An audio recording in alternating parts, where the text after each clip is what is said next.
Here's the situation. I decided to purchase the luxury car from you, Tiffany. An ordinary individual doesn't need it. My parents have been thinking about getting a new car, and since marrying Peter, I've noticed a change in him. He seems more self-centered. He's been coveting the upscale car that my parents gifted to me, and frankly, I'm fed up with it. My name is Tiffany. I'm 28 years old, and I met Peter during our college days. We've been married for 3 years. Peter is sociable and well-liked, which is quite the opposite of me, as I am introverted and have few friends. Our conversations increased over college courses, and eventually, we began to study together. Peter's interest in me was unexpected, but he took me by surprise when he asked me out. I was overjoyed and immediately said yes, marking the beginning of our relationship. What drew me to Peter was his charm, friendliness, and dedication to his studies. However, for him, the situation could have been different since he had numerous attractive and stylish female friends, and finding another girlfriend would not have been difficult for him. Once I courageously asked him if he truly thought I was the right one for him, he seemed taken aback and questioned why I would ask such a thing. I confessed my lack of confidence and sought to understand why he chose me. After a pause, he replied that he was comfortable being with me. His answer left me unsatisfied, but before I could express more, he appeared irritated and distracted himself with his phone. Not wanting to escalate to an argument, I dropped the topic, agreeing with him and apologizing for bringing it up, though I still harbored doubts. As time moved on, our relationship continued to flow smoothly. We completed college, got married, and settled into a condo. I secured a job at a standard company, while Peter pursued further education and research. When I informed my mom about our engagement, she was thrilled, though she admitted they were beginning to worry about when I introduce a boyfriend. Although I felt guilty for not mentioning Peter sooner, my mom understood, acknowledging my independent nature. Knowing Peter was there for me gave her peace of mind. My parents, who met in college and still deeply love each other, serve as my role models.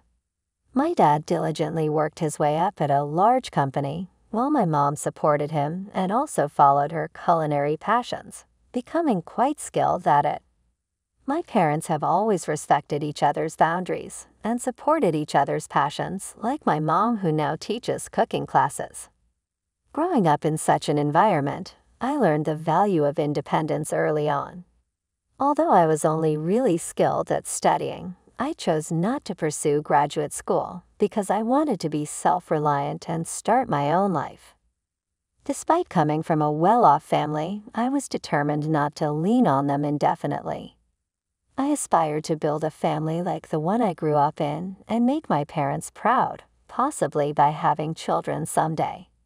This might seem like a straightforward goal, but for someone like me, it's a significant ambition. Once Peter and I started living together, things began to change. Peter was a graduate student and worked part-time, but he didn't contribute much financially. I tried to address this, delicately suggesting that it would be helpful if he could use more of his part-time earnings to help with our expenses. His response was dismissive. "I do contribute, you know. Didn't you say you'd handle the living expenses when we moved in together, Tiffany?" His words left me feeling uneasy. Peter had always dreamed of becoming a professor, which is why he pursued graduate school. I had reassured him not to worry about finances given my stable job. Yet when he retorted, I could only murmur in agreement, unsure of what else to say. Being a graduate student is expensive, but what about socializing instead? Oh, and by the way, I need $1,000 for a research trip. Can you lend it to me? I'll pay you back later. Requests like these became more frequent, and our problems intensified. He began spending more nights away, leaving me alone with cold meals and unanswered calls. When he did return home in good spirits, I was too forgiving. Sometimes out of the blue, he would suggest, "Hey Tiffany, remember you wanted to go somewhere? I have tomorrow off. Let's go." He would also compliment my cooking, making me feel valued. Every time he showed kindness, I saw the happy marriage I desired, which made me hesitate to confront the issues. However, deep down, I knew this wasn't normal. I felt increasingly lonely and anxious, trapped in a cycle of fleeting happiness and prolonged solitude. I found myself unable to share my marital struggles with anyone. I didn't want to distress my parents, who were genuinely happy about our marriage. However, they likely sensed that something was amiss. It had been a while since I had visited them, and when I finally did, my dad suggested I stay for dinner. My mom prepared a lavish meal to welcome me back.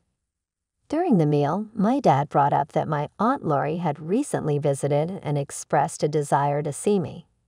He described her as always being spontaneous, a trait that defined her lively, ambitious, and independent nature.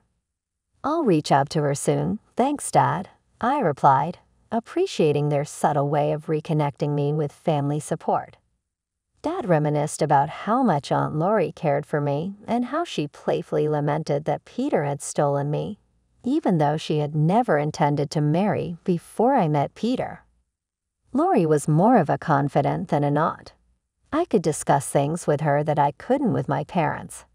She understood me profoundly and was always there to support me.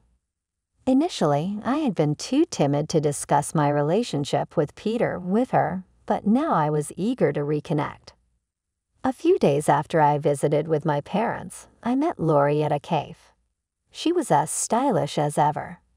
Observing my outfit, she gently advised, "You know, Tiffany, marriage is just the beginning of a lifelong journey for a woman. You should always feel confident and attractive, no matter what. Your clothes can make a big difference, so don't forget to take care of yourself." Then, with grace, she took a sip of her tea. Realizing how much I had neglected my interests, I apologized for not keeping in touch. Lori chuckled and replied, "That's typical of you, Tiffany. It's good to be honest and serious, but being too timid usually stems from a lack of experience. But I was thrilled when I heard you found someone special. I thought, finally, Tiffany is taking a step forward." It had been ages since I spent time with someone on a day off, and the weather was perfect, making it a much-needed and refreshing outing. We settled on the terrace, soaking up the warm sunlight, and in that tranquil moment, I felt comfortable enough to share my concerns with Lori. Initially, I had believed that even someone as reserved as me could make a relationship work with Peter, but doubts had begun to cloud my thoughts. Lori listened attentively to my entire story, nodding empathetically without interruption. When I finished, she gently inquired, "I suppose you haven't mentioned this to your parents, have you, Tiffany?" "No, I even hesitated to tell you today," I confessed. I didn't want to acknowledge my vulnerabilities to anyone. I thought I should be capable of managing this on my own, to be truly independent. I know if Mom and Dad found out, they'd probably want me back home immediately. So I want to try to handle this as much as I can by myself. Lori respected my wish to handle things independently and didn't press the issue further. However, she assured me, "If you ever really need help, let me know. First, if my dear Tiffany asks for help, I'll be there for you, no matter where I am." A month later, my mom called me casually, "When you have time, could you come over? It's not urgent." Since I had the next day off, I decided to visit my parents. As I approached, I noticed a new car parked in the driveway, sparking my excitement. "Dad, is this car new? Did you just get it? Can I take it for a spin?" I joked, my excitement palpable about the fancy car. "Don't worry about that. This car is for you, Tiffany. You use it however you like, it'll come in handy," Mom whispered to me. "We saw this car in a TV commercial, and you said you liked it," Dad recalled, smiling warmly. "So it's our gift to you. You've been going through a tough time lately, so we wanted to cheer you up. If things get tough, Just drive this and come home anytime. The car my dad gifted me was an SUV from a renowned international brand. A thoughtful gesture that brought a sense of freedom and support. Dad had even arranged a parking spot near my condo for the new SUV. Later, as I drove downtown, I reached into my pocket, found the car key, and pressed the button. The lights of the SUV flashed brightly around me. It was then that I heard a familiar voice from behind. Once with the car, I turned to see Peter, my husband, who hadn't been home for quite some time. His presence left me momentarily speechless as he looked at the car with a smug grin. "Ah, I see, a gift from your parents, right?" Every time I faced Peter, I struggled to find my voice, but I was tired of feeling diminished. "Peter, don't you care anymore? Do you even care about me?" I managed to say, gathering my courage. Then Peter dropped a bombshell. "Are you just realizing now? Did you think I loved you all this time? It's ridiculous how hopeful you are." His mocking laughter echoed in my ears. Something inside me snapped, and I retorted louder than usual. "Then why did you marry me?" He coldly replied, "Wow, you're going to be that cold about it." I couldn't believe the words coming out of his mouth. "So marrying me was just a meal ticket for you? And now you want the car too, because it's wasted on me. That's just great." Peter seemed unfazed by how hurtful his words were, and with chilling indifference, he added, "You know, we're getting divorced. Without me, you'll never find another man. Think about it." With those harsh words, he left without a second glance, leaving me feeling both angry and heartbroken. My head pounded with a headache as I sat in the driver's seat, trying to calm myself. Eventually, I called my Aunt Lori for advice. After a few days of consideration, I agreed to the divorce and moved back in with my parents. They welcomed me with open arms, and life began to feel peaceful again. However, that peace was short-lived. One afternoon, Peter showed up at my parents' house accompanied by his parents. They all sat down in the living room, and Peter's father spoke up in a stern tone. "We're here to talk about our son's divorce." When the discussions about the divorce began, Tiffany issued a stern warning to Peter. "If you don't agree to the divorce, I'll use my parents' connections at the university to jeopardize your future. It wouldn't be difficult to harm the career of a junior registrar if their daughter files a complaint." Peter truly loved Tiffany, but he felt her approach was overly aggressive, and it seemed she was trying to intimidate him. "We could easily contest the divorce," Peter's father argued, feeling betrayed by Tiffany. "Beneath her simple appearance, she's manipulative and greedy. Poor Peter, I heard she paid him to keep his distance. She must have entertained other men. We should take this to family court and assert that Peter was coerced by his wife. However, if there's a genuine apology, things might be different. For instance, if Tiffany gives up the car she's been driving, it might help smooth things over." Peter and his parents listened in silence, observing his father's protests. Suddenly, the doorbell rang, and my mom answered it. Aunt Lori appeared behind her as she returned to the living room. "Sorry, I'm late. How's the discussion going?" Peter's family had met Lori once at my wedding. "What are you doing here? It's rude to barge in like this. We're busy right now. Outsiders should leave," objected Peter's mother. "No, don't be like that," Lori replied, unfazed. "You've heard about Peter's divorce, right? How would an outsider like you know about that?" Lori continued, "I was informed by my brother earlier. I couldn't miss such an important moment for my dear niece. You're probably here to stop the divorce or for money," someone accused. "Can you still say that after seeing this?" Lori retorted as she pulled out a stack of documents from her bag, laying them out on the table for everyone to see. "I hired a detective to look into this. It turns out Peter has been cheating on Tiffany with multiple women despite being married. He hardly came home because of it. He took advantage of Tiffany's kindness and even asked her for money. The revelation silenced the room, turning the tone of the meeting on its head as everyone processed the gravity of Lori's findings. I was immersed in my university research, so when I did manage to come home, we shared meals and went on trips together. We seemed just like any other married couple, right, Tiffany? Say something, Peter implored, his voice laced with desperation. Peter, you don't need to defend yourself. We'll handle this. It's not your fault, his father reassured him quickly. That's right. These documents from who knows where are surely fabricated. Our Peter would never engage in such acts. He's a kind and outstanding son, his mother protested vehemently. You might be kind to your parents, but it seems that your kindness doesn't extend beyond that. Like father, like son indeed, Aunt Lori interjected sharply. Then she pulled out a photograph from the documents. I was at a hotel for a business meeting recently and saw William there. He was with another woman, looking very cozy. So I had the detective look into William as well. The results were just as I suspected. Do you understand now? Peter's mother's face turned pale as she grabbed the documents and examined them closely.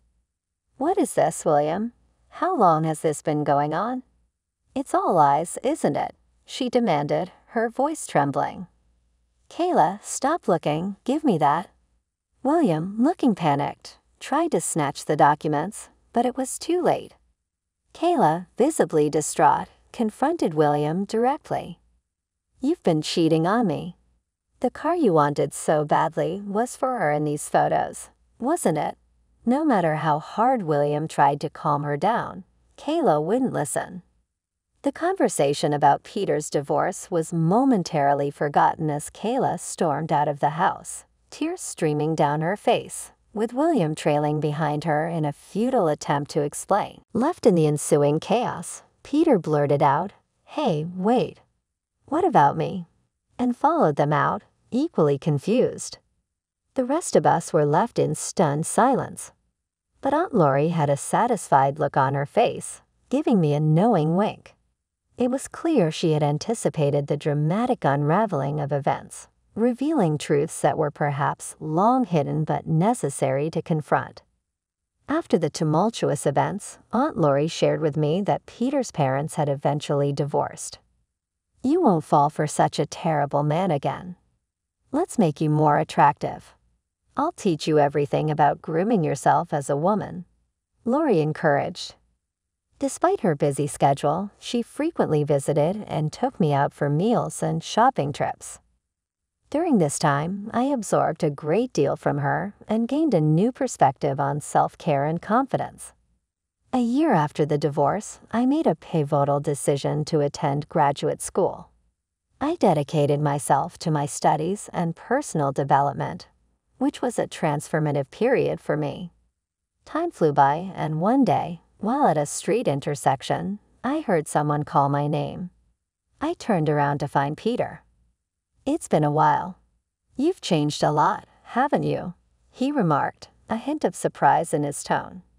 Initially, I hardly recognized him. In Peter's eyes, the woman he once knew as his plain ex-wife had evolved into someone stunningly beautiful and confident. Meanwhile, Peter's life had taken a downturn following his parents' public divorce scandal. He had dropped out of graduate school as his parents, William and Kayla, had cut off their financial support due to the chaos. He had instigated, struggling to pay for his tuition and living expenses. The carefree life he once enjoyed was a distant memory. The women who had once been interested in him had drifted away, and his former glory had dissipated almost overnight. Now he stood before his ex-wife, who appeared utterly transformed. Just as Peter was about to suggest catching up, a man approached us. "Sorry for the wait. Are you a friend of Tiffany's?" he asked. It was Kevin, the man I had recently started seeing. His arrival was perfectly timed, underscoring the new chapter of my life that Peter was no longer a part of. While I was out with Kevin, a group of women nearby couldn't help but notice him. Wow, that guy is handsome, isn't he? He's so tall. Could he be a model? They commented, admiring Kevin's striking appearance. Kevin, noticing my brief interaction with someone from my past, subtly acknowledged Peter with a nod. He's someone from my past, but it's okay. We're finished talking. Let's go, shall we? Kevin said, taking my hand. Peter stood there stunned as Kevin confidently led me away by the hand, without giving Peter another thought. Kevin and I walked towards the crosswalk. I kept my gaze straight ahead, focused on the path in front of us and the future that awaited, not looking back even once as we left.